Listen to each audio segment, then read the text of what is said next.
Hello and welcome to Forum, our political debate programme here at the European Parliament in Brussels. I'm Mark Rogerson.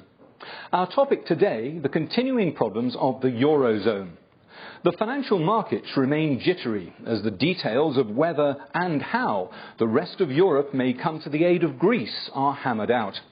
While just over the horizon lurks the prospect of further pressure on the bond markets of Spain, Portugal and Italy, as they too wrestle with massive deficits.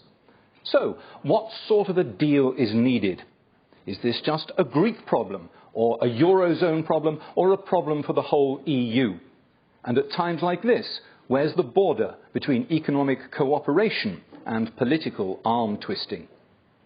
With me to discuss these issues I have Annie Podimata, a socialist member from Greece, and Markus Ferber, a German member of the EPP who sits on the Economic and Monetary Affairs Committee.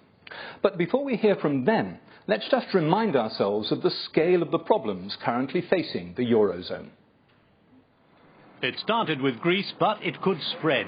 Through a complex financial deal with an American investment bank, Greece hid the size of its debt by effectively selling the future earnings from its national lottery and airport fees. Greece has a budget deficit of 12.7% and total debts of some 300 billion euros, although it makes up less than 3% of the EU economy. But with public demonstrations against austerity measures, speculators are putting pressure on the euro. Financial markets have dubbed them the PIGS, an acronym for Portugal, Ireland, Italy, Greece and Spain. 5 countries with weak economies, high public debt and high unemployment. Ireland introduced draconian budget cuts to reduce its debt and is perhaps the best placed for recovery, even though it has the second highest budget deficit in the Eurozone, around 12%. Portugal's deficit is smaller, around 9.3%, still more than 3 times the permitted limit. But it faces other problems.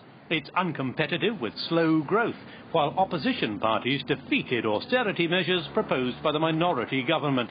Meanwhile, with lower than average personal earnings, poverty is an issue. But while Greece, Ireland and Portugal have small economies, the same cannot be said of Italy. Its public debt is over 100% of its GDP, but it's a big country and its budget deficit is just 5.3%. Rome shows few signs of trying to tackle public spending, which means its cost of borrowing has gone up. Spain is seen as the biggest threat of all. Its construction industry boom was fueled by EU funds and speculation. Many housing projects have been left half-finished.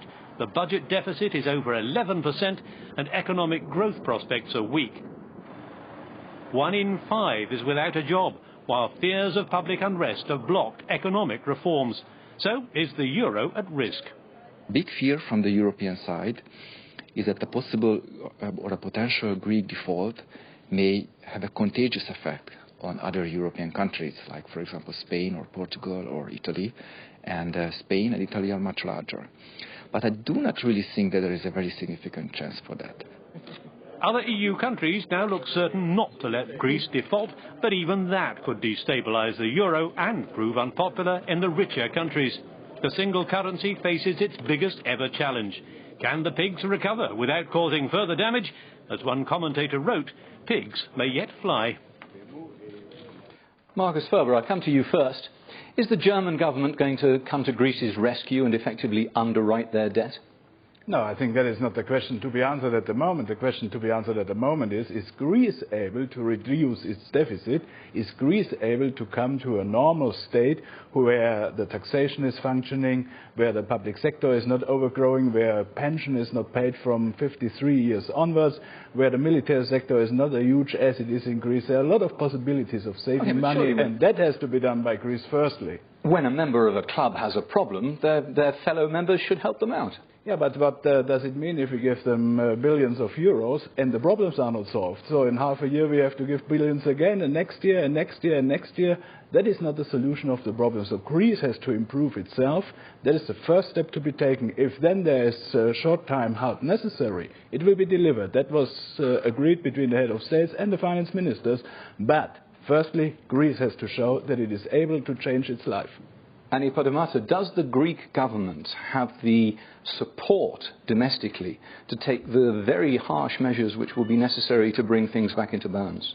According to all the researches of public opinion that have been published recently, there is a huge, massive support from the public opinion towards the newly elected Greek government to implement the very severe measures that have already been announced.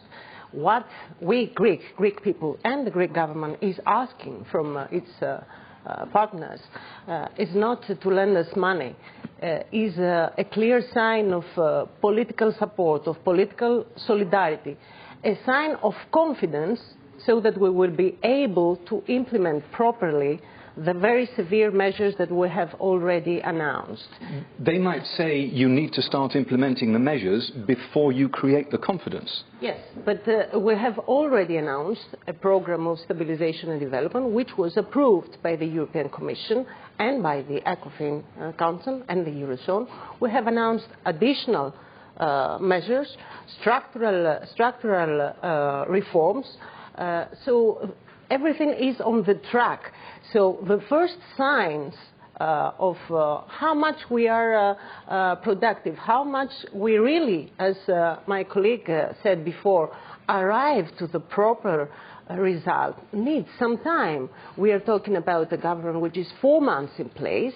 The program was announced 2 months ago, or even less, and the additional measures a couple of weeks ago. And I made this point because, of course, there are Greek dimensions of the problem. The problem is mainly Greek. I mean that the fact that we have a huge public deficit and an enormous public debt is a Greek problem. Greece is responsible for that. Greece is responsible for the falsification of statistics. The newly elected government, although it was not her fault, took the whole responsibility for those facts. But again, we announced some measures, and then after a while, we faced enormous speculative attacks from the market. Let me pause you at that point. Which undermine our effort in order to implement. We have, yes, it's the speculators' fault. Yes, it is. No. Though we have to start from 2001, when Greece asked joining the euro. The figures have been wrong. Then Greece had all the advantages of joining the euro, as it could reduce its debts and its interest rates, what they had to pay for the public debts, and they did not use the money to reduce the debt.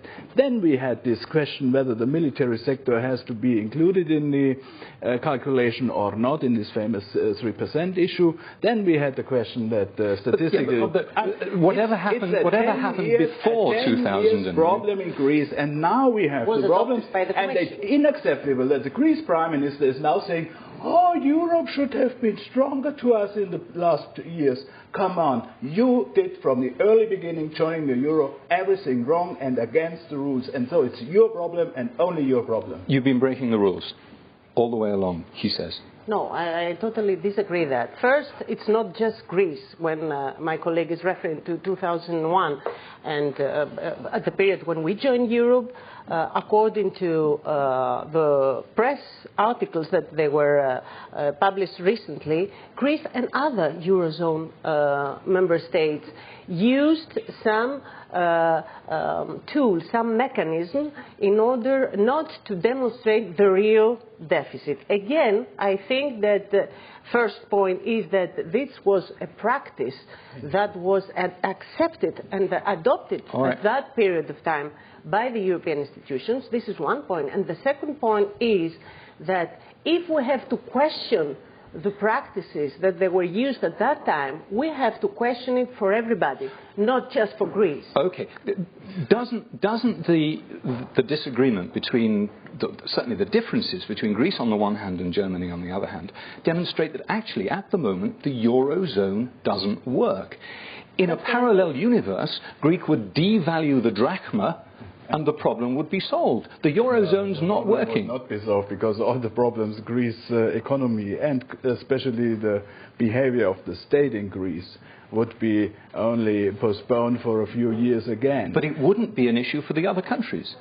Come on, it would be an issue for the other countries. Firstly, then we would have to reintroduce a mechanism between the old, what was the former currency we had, the European currency unit, ECU, to the drachma. That was very expensive for us. when some member states reduced the ratio of their currency. Secondly, of course, we would then have to invest more by the funds we are giving to various member states, especially to Greece. So it's not very easy. It's not very easy to say, no, it would be more expensive. That is the point. So it's not the question that we would save money, leave them with the drachma. And then the third problem, seriously, is if Greece would leave the Eurozone, what would happen? We would have more problems because a lot of Greece people would then use the possibility of free movement in the European Union and so on and so on. So it will be more expensive. That means that to move forward a little bit your thoughts, that means... Hang on, your thought, not your fault. Sorry. Okay. So to move forward a little bit your thought, we need to see what we need to do from now on. Okay, yeah. That's our main task, our main target.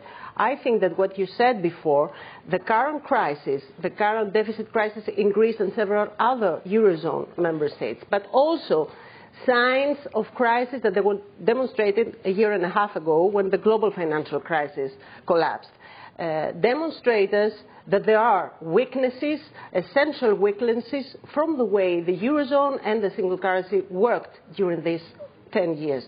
Because what I would have to answer to your point is that the lack of economic governance, the lack of political union going together with a single currency, what had as a result the gap of competitiveness, the lack of competitiveness between the southern European economies. Because again, Greece is in the center of the attacks actually, but it's not just Greece that faces enormous deficit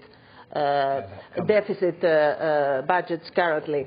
So that means that we have done nothing in order to reduce these gaps, to make the Eurozone economy competitive as a whole. Doesn't that require a political union and not just an economic union? Then we have to take into account that we have member states who have the sovereignty on doing so. Germany did what was necessary in 5 years ago. A lot of reforms, crucial reforms for the people, but it made us more competitive.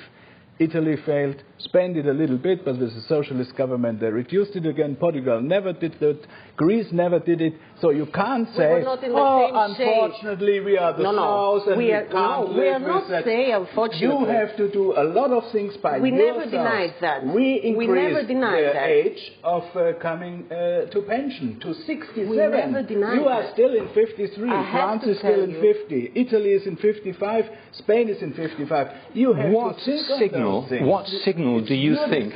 What signal do you think these disagreements? We're not going to do what we have to do. That's a fact. That I was the first that underlined this. But again, we were not at the same shape, your economy and our economy, when we created the Eurozone. Okay, and the decision, the decision. We're running out of time, and there is a question I would like to ask both of you. Was mainly a political decision. We didn't want a single currency of just the richer countries of the EU, right? Do you think these disagreements? Then read the Stability and Growth Pact, and you know what is really decided. I'll finally ask the question, what signal do you think these sorts of disagreements at a national level are sending to the financial markets? It's not a signal of a Europe which is unified in trying to solve the problem. That is a total other question. We have to abolish. We have to abolish this speculation against the state. You can't abolish speculation. We can, of course we can. I don't think that there is written in golden letters in the Bible that you can't say that a bank or a private investor can bet against the state. And that has to be abolished, and we can do it in the European Union. That is something we can do to protect Greece and to protect ourselves as well. Okay, last word. One thing that would be helpful to help the Greeks to protect the Greek economy? Well, exactly what you said before. I mean, this is not an atmosphere. I mean, I'm not talking about our discussions here. But again, as I told you before, we need some clear signs from our partners that there is a kind of solidarity among us that we're making part of the Eurozone. There are, I would have to answer to Mr. Faber and to you and to the people that are watching us, very severe rules, one way or another under the Lisbon Treaty in order to supervise very closely what the Greek government and the Greek authorities is doing or not doing in order to reduce the deficit. Okay. So all the tools are in place to secure our colleagues that we are on the right path and that we will implement. Let's just try to demonstrate not only to the markets, to European citizens above everything, that we are members of the same club and that we have feelings of solidarity among us. There we have to leave it. Thank you both very much, and thank you for watching. See you again next time, and bye for now.